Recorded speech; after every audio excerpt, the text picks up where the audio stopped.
आपसी तालमेल।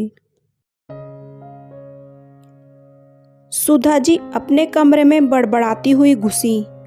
सब अपने अपने मन की करते हैं, मेरी तो कोई सुनता ही नहीं। पत्नी का चेहरा गुस्से में तमतमाया देखते हुए मोहन बाबू ने पूछा, सुधा क्या हो गया है, क्यों बड़बड़ कर रही हो? आपको तो जैसे पता ही नहीं।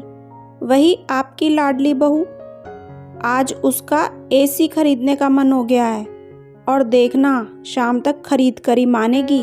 मैंने उससे कहा घर में कूलर है, पंखा है, उनसे भी तो ठंडी हवा आती है, पर मेरी सुनता ही कौन है। सुमित तो उसका गुलाम हो गया है, वह जो कहती है वह वही मानता है।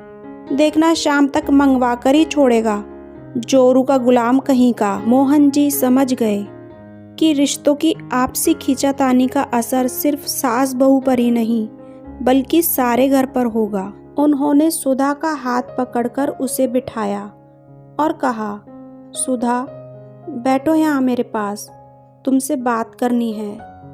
सुधा बड़बड़ाती मोहन बाबू के पास पलंग पर बैठ गई। मोहन बाबू बोले, याद है तुम्हें जब हमारी नई नई शादी हुई थी, उन दिनों कितनी गर्मी थी, तब हम दिन का समय कैसे बिताते थे? हाँ, याद क्यों नहीं होगा, मुझे अच्छी तरह से सब याद है।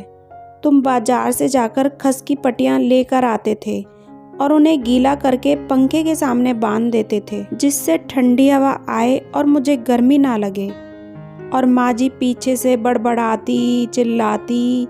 ऐसा कहते कहते सुधा की नज़र मोहन बाबू पर पड़ी और वह सब समझ गई कि मोहन बाबू क्या कहना चाहते हैं। मोहन बाबू ने प्यार से सुधा का हाथ अपने हाथ में लेते हुए कहा, देखो सुधा, वह सिर्फ तुम्हारी बहू ही नहीं बल्कि तुम्हारे बेटे सुमित की पत्नी है। जो अपेक्षाएं तुम्हें मुझसे थी वही अपेक्षाएं बहू भी तो सुमित से रखती होगी।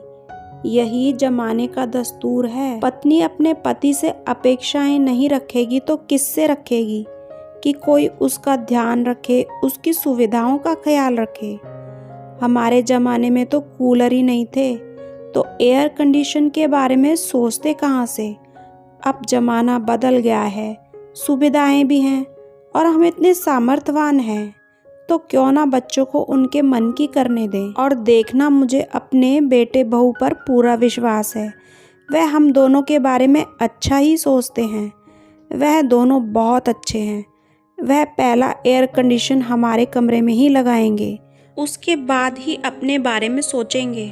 फिर क्यों गलत धारणा बनाकर अपने आपसी विश्वास की डोर को कमजोर कर रही हो।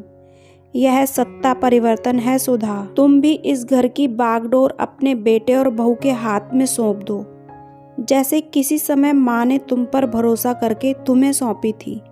हाँ, समय समय पर जब उन्हें मार्गदर्शन की जरूरत होगी तो वह तुमसे मार्गदर्शन लेने आएंगे। तुम बहू को बेटी जैसा फील कराओ, उसे बेटियों जैसा प्यार दो, उसको समझने की कोशिश करो।